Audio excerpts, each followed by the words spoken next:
म राजनीतिमा मेरो व्यक्तिगत स्वार्थका लागि, पैसा कमाउनका लागि या कुर्सी या नेता बन्नका लागि आएको थिइनँ। फेरि अहिले एमपी रिजाइन गर्नुपर्छ पनि भन्दैछन्। सम्बोधन म एकछिनमा गरौँला है छोरी। तर हेर्नुहोस्, म अब रिजाइन दिन्न। गोर्खाको सपना पनि पुरा हुन्छ, अवश्य हुन्छ। मोदीजीले नै सरकारको सपना पुरा गर्छन्। कतिलाई ढाट्नुहुन्छ, कतिलाई ठग्नुहुन्छ। शहीदको परिवारलाई मञ्चमा बसेर नाच गाना यहाँ चलिरहेको छ, कति अपमान हो त शहीदका परिवारका लागि। सोच्नुहोस् त के गर्नुभयो तपाईँले शहीदका परिवारलाई। शहीदको परिवारको नाम लिएर हमेसा भोट जित्नुभयो, तर तपाईँले आज हेर्नुहोस् शहीदको परिवारको अवस्था र शहीदको परिवारको अवस्था कस्तो छ। दुःख लाग्छ यस्तो प्रकारको राजनीति आज पहाडमा देख्दाखेरि। ठुला ठुला कुरा गर्छन् मञ्चदेखि। टीएमसी का नि भन्दैछन् खेला हो बे, खेला हो बे। 3 महिना पर्खिनुहोस्, असली खेला तब हुन्छ।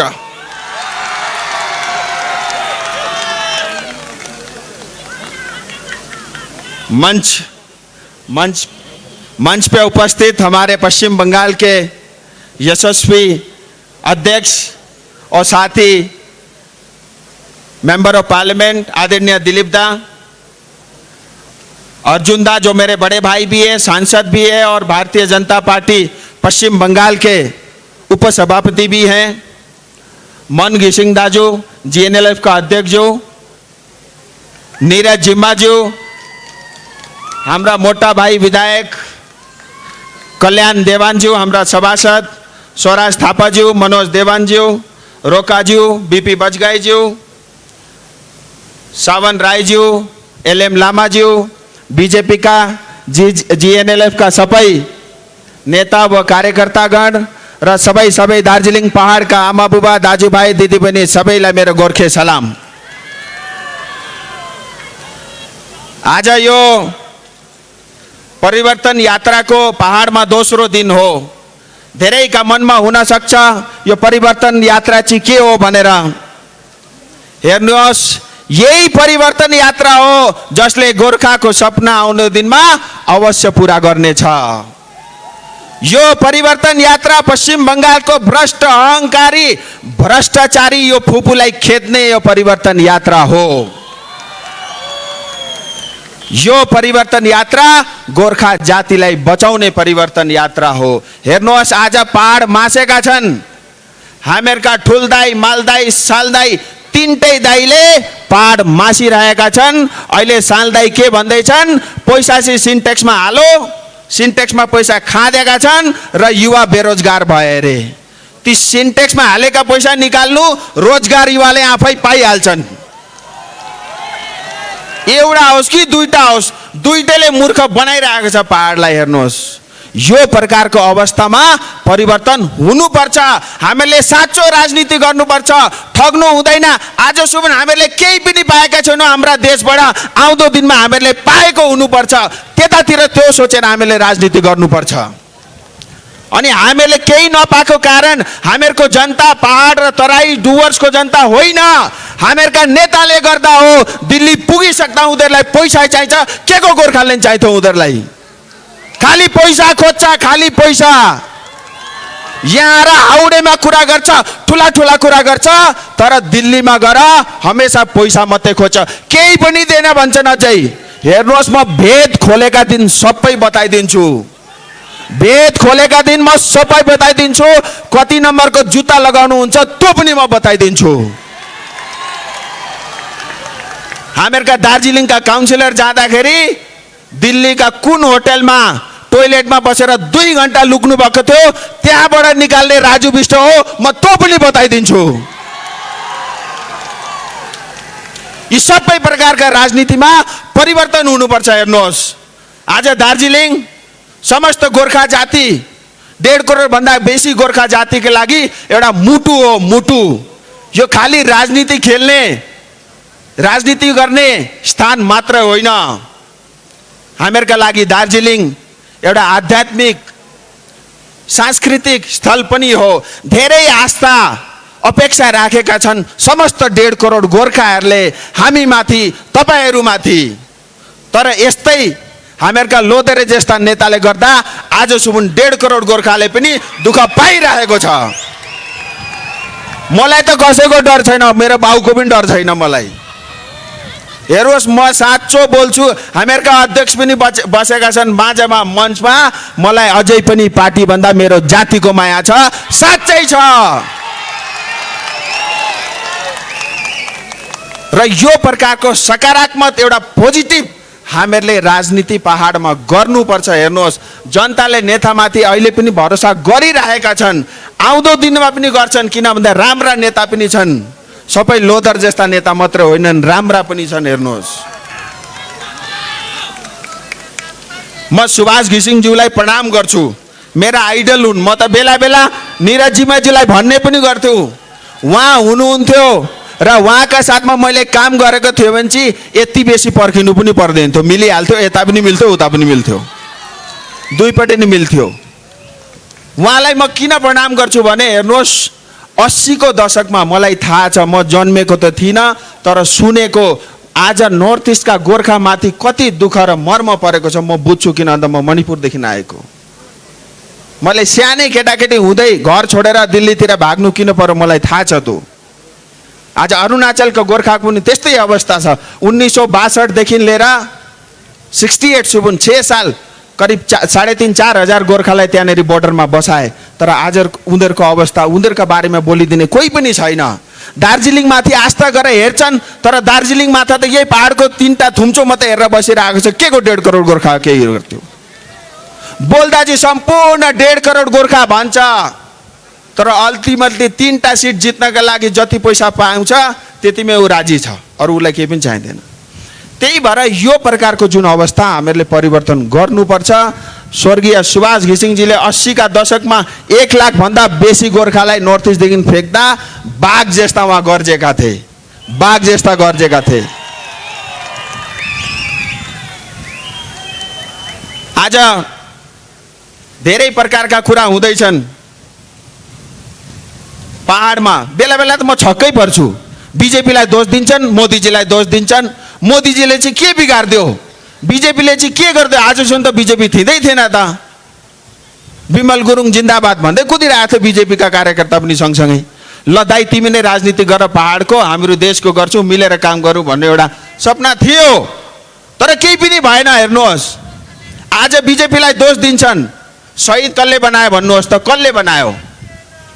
शहीद बनाउने को हो? बिजेपी हो, ममता बेनर्जी हो, ममता बेनर्जी। चिया बगान मास्ने को हो? ममता बेनर्जी। यहाँ पिउने पानी, शुद्ध पानी घरमा छैन, जिम्मेदारी कसको हो? ममता बेनर्जीको। आज कालिम्पोङमा शिक्षाको अवस्था कस्तो छ? त्यहाँ त म छक्कै परे, हिजो कालिम्पोङ गएको त स्कुललाई बन्द गरेर शपिङ कम्प्लेक्स बनाउँदैछ। हेर्नुहोस्, म जुन दिन त्यसको असली दस्तावेज कागज पाउँछु नि, कोही पनि बाँच्नेवाला छैनन्, सबै जेलमा जान्छन्। हेर्नुहोस्, मैले बस प्रमाण मात्रै पाऊँ अनि मामाको घर चाहिँ सबैले जानुपर्छ। हेर्नुहोस्, जसले बदमासी गरेको छ, अब केही खेला चल्दैन, कानुनको राज हुन्छ, विकासको राज हुन्छ, र दार्जिलिङमा पनि विकासकै राज हुन्छ। हेर्नुहोस्, आज शिक्षा मास्ने, सिन्कोना बगान मास्ने, जे पनि हामीहरूसँग छ सबै मासे। चिया बगान पनि मास्दैछन्। हेर्नुहोस्, चिया बगानको अवस्था पनि ठिक छैन। जे पनि प्रकृतिले पहाडमा दार्जिलिङमा हामीहरूलाई दियो ती सबै मास्दै गए। तराई र डुवर्सका जनतालाई त अस्ति नै मासिसके। भोट माग्दा खाँचो पर्दा मात्रै तराई र डुवर्सतिर डुल्ने गर्छन्, अहिले पनि डुलिरहेका छन्। भोट आउँदैछ, 3 महिना डुल्छन्, लिफाफामा 10,000 हाल्दै दिँदै गर्छन्, तर 3 महिना बितिसकी न त तराईको कुरा गर्छन् न त डुवर्सको कुरा गर्छन्। यही 3टा सिट हेरेर एउटा व्यवस्था पक्रियो, त्यही ममता दिदीको सहारामा, अनि त्यही बसिरहेका छन्। मैले त के भन्छु भने, त्यही गर्नु थियो भने 2017 मा आन्दोलन किन गर्नु थियो? शहीद किन बनाएको थियो? अगर जिटिए चलाउनु थियो भने चलाइराख्दा भइरहेको थियो त, त्यतिखेर पनि केही बिग्रेको थिएन। तर यो प्रकारको जुन आज स्थिति छ, हेर्नुहोस्, आज भारतीय जनता पार्टी नरेन्द्र मोदीजी प्रति, मोहन घिसिङजी प्रति, पहाडको जनताको सबै हामीहरूको एलायन्सका पार्टीहरू उहाँहरूका शीर्ष नेतृत्वप्रति धेरै आस्था राखेका छन्। हेर्नुहोस्, हामीहरूले चाहिँ मिलेर काम गर्नुपर्छ, साँचो राजनीति गर्नुपर्छ, पैसाको राजनीति गर्नु हुँदैन। कति महँगो छ दार्जिलिङमा राजनीति गर्न। म त आत्तिएँ। मान्छे पनि बटुल्नु अरे, गाडी पनि पठाउनु अरे, खसी र मासु पनि खिलाउनु अरे, भात पनि खिलाउनु अरे, अनि फर्किँदाखेरि चिया पनि पिलाउनु। हेर्नुहोस्, यो हुँदैन। ती पैसा हामीहरूका गरिब दुखी सबै जनतालाई दिनुपर्छ। जनतालाई हेर्नुहोस्, यहाँ त राजनीति चुनाव हुँदाखेरि यहाँ 3, 4, 6 महिना त व्यापार जस्तो हुन्छ। व्यापार जस्तो यो सिजनल व्यापार हुन्छ नि, यो सबै हामीहरूले बन्द गराउनु पर्छ। पवित्र राजनीति गर्नुपर्छ। समस्त 1.5 करोड गोर्खालाई लिएर हामीहरूले काम गर्नुपर्छ। 1-2वटा कुरा अझै राख्न चाहन्छु। गोर्खा बटालाइन ममता फुपूले बनाइदिन्, धन्यवाद छ। तर 123 वडामा 4 जना मात्रै गोर्खा हारे, अरू गोर्खा जान्दै जान्दैनन्। यही प्रकारको धोका बारम्बार भएको छ। हेर्नुहोस्, आउँदो दिनमा पनि हुन्छ, विश्वास नगर्नुहोस्। विमल दाजुले आज भोट माग्नु हुँदैछ, उहाँका लागि होइन दाजु, माया त तपाईँको निकै लाग्छ मलाई अहिले पनि। तर हेर्नुहोस्, तपाईँलाई भोट दिन्नौ किनभने तपाईँलाई भोट दिनु भनेको त्यही बुढी आमाले यहाँ मुख्यमन्त्री बनाएर बस्नु मान्दैनौ। बिल्कुल मान्दैनौ, मान्दैनौ। पहाडको कुनै पनि जनताले मान्दैन। तपाईँ आउनुहोस्, खदा लगाइदिउँला, तर भोट चाहिँ नाइ टाटा बाई बाई, भोट चाहिँ हामी दिँदैनौँ।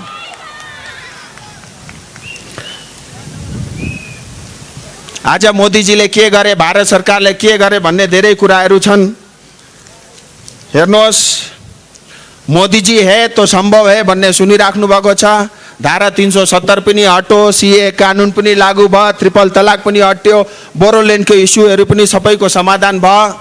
हामीहरूको पनि सजिलो थियो भने अस्ति नै हुने थियो। हेर्नुहोस्, हामीहरूको जे पनि समाधान हो नि, पीपीएस, म धेरै हातेको छुइनँ। 24 सुबुन त चौकीदार छु, म बसेको कुर्सीमा म छु। हेर्नुहोस्, म धोका दिन्न। मैले कसैसँग पैसा पनि मागेको छैन, समर्थन पनि मागेको छैन। म 5 सालका लागि सांसद हो। गोर्खाका छोराले चाहे भने गर्छ भन्ने चाहिँ म प्रमाण गरेरै छड्छु। हेर्नुहोस्, हामीहरूको जे पनि समाधान होस्, त्यसमा हामीहरूको भारतको संविधानले गर्ने खालको समाधान हो। हेर्नुहोस्, त्यही भएर त्यसमा समय लाग्छ। तपाईँहरू चिन्ता नगर्नुहोस्। जहाँसम्म 11 जनजातिको कुरा छ, इलेक्सन अगाडि कि पछाडि भन्ने एउटा धेरै प्रकारको कुरा हुँदैछ। मलाई थाहा छ तपाईँहरू अगाडि नै चाहनुहुन्छ, भोलि नै चाहनुहुन्छ, पर्सि नै चाहनुहुन्छ।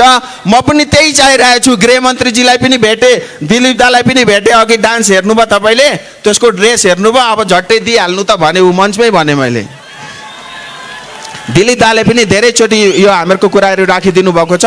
हेर्नुहोस्, तपाईँहरू निश्चिन्त बस्नुहोस्। तपाईँको चौकीदारी गर्नको लागि म छु।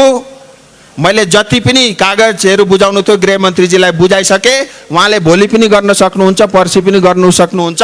तर हामीहरूको मुद्दालाई चुनावसँग जोडेर हेऱ्यौँ भने हामीहरूलाई नोक्सान हुन्छ। हामीहरूको मुद्दा अलग्गै हो, यो चुनाव अलग्गै हो। दुईटैलाई अलग अलग सोचेर तपाईँहरू त्यसलाई सोचिदिनु होला। तर म यति तपाईँहरूलाई भन्न चाहन्छु, हेर्नुहोस्, अघि पनि भने हामीहरूका दुईटै समाधान हुन्छन्। भारतीय जनता पार्टीले नै गर्छ र मोदीजीकै सरकारले नै गर्ने अवश्य छ। आज मलाई एउटा राम्रो कविता बिहानै कसैले दिए, एउटा सुनाउनु मन लाग्यो। समय हुँदै लाग्यो, अब अध्यक्षज्यूले पनि बोल्नु छ, तर 3-4 वटा लाइन यसो ट्राई गर्छु है। हुन्छ नि? भारत माता की जय गोर्खा। हेर्नु, चिया बगानका लागि कानुन पास भइसक्यो। अब आउँदो दिनमा चिया बगान, सिन्कोना बगान र सबै श्रमिकहरूले आउँदो दिनमा मिनिमम वेज कमसेकम 350 रुपियाँ अवश्य पाउँछन्। 350 रुपियाँ। र अगर मालिक वर्गले जुत्ता दिएको, चप्पल दिएको, छाता दिएको पैसा काट्यो भने पनि कमसेकम 300 रुपियाँ अवश्य दिनुपर्छ। हेर्नुहोस्, 300 भन्दा कमले हुँदैन। यो 202 रुपियाँको यो लोलीपप त चुनावको लोलीपप मात्रै हो, त्यो पनि लिँदै गर्नु। हामीहरू आइसकेपछि एरियरकै साथमा तपाईँहरूले कमसेकम 300 रुपियाँ पाउनुहुनेछ। 1000 करोड रुपियाँ हामीहरूका आमा दिदी बहिनीहरूका लागि पनि मोदीजीले 1000 करोड रुपियाँ अस्तिको बजेटमा चिया बगानको श्रमिकहरूलाई दिनुभएको छ। अर्को कुरो पर्जापट्टाको, मैले अस्ति पनि भनेको थिएँ, पिएलए खत्म गर्नुपर्छ, कानुन ल्याउनुपर्छ। कानुन पनि आयो, अब मिनिमम वेज ग्यारेन्टी पनि आयो, हामीहरूले पाउनेछौँ। आउँदो दिनमा भारतको संविधानमा संशोधन गरेर भए पनि हामीहरूको वनबस्तीमा बस्ने, सिन्कोना बगानमा बस्ने, चिया बगानमा बस्ने जनतालाई पर्जापट्टा दिने काम भारतीय जनता पार्टीले नै गर्नेछ। र अन्तमा एउटा सानो छोटो कविता, जीवन यात्रा हो, जीवन युद्ध हो, जीवन यात्रा हो, जीवन युद्ध हो, हिँड्नु पर्छ, लड्नु पर्छ अनि हामी लक्ष्यमा पुग्नु पर्छ साथी हो। फेरि एकचोटि भन्छु, जीवन यात्रा हो, जीवन युद्ध हो, हिँड्नु पर्छ, लड्नु पर्छ अनि हामी सबै मिलेर लक्ष्यमा पुग्नु पर्छ साथी हो। बाटाका धेरै काँडा मिलेर पन्छाउनु पर्छ, बाटाका धेरै काँडाहरू मिलेर पन्छाउनु पर्छ, बाटामा धेरै ढुङ्गाहरू मैले फोर्नु पर्छ। ठेस लाग्दा लाग्दै पनि हामी अघि बढ्नु पर्छ, हाँसी हाँसी युद्ध हामीले जित्नु पर्छ। जय गोर्खा, जय गोर्खा। सबैलाई धेरै धेरै धन्यवाद, नमस्कार, प्रणाम। को घर दोकान बनाउनको निम्ति टोटल समाधान, बजार भाउ भन्दा हाम्रो यहाँ सस्तो दाम। घर दोकान मकान गोदाम बनाउनका निम्ति टिन प्रोफाइल सिट, रङ्गीन टिन, पाइप आदि टिनको सामानको नयाँ दोकान। टिन लगाउनको निम्ति हामी कहाँ मिस्त्री पनि उपलब्ध छ। महावीर स्टिल, 3rd माइल भेगा मलको अगाडि, 4थो कम्पाउन्ड, सेवोक रोड, सिलगढी। सम्पर्क नम्बर 9709970981।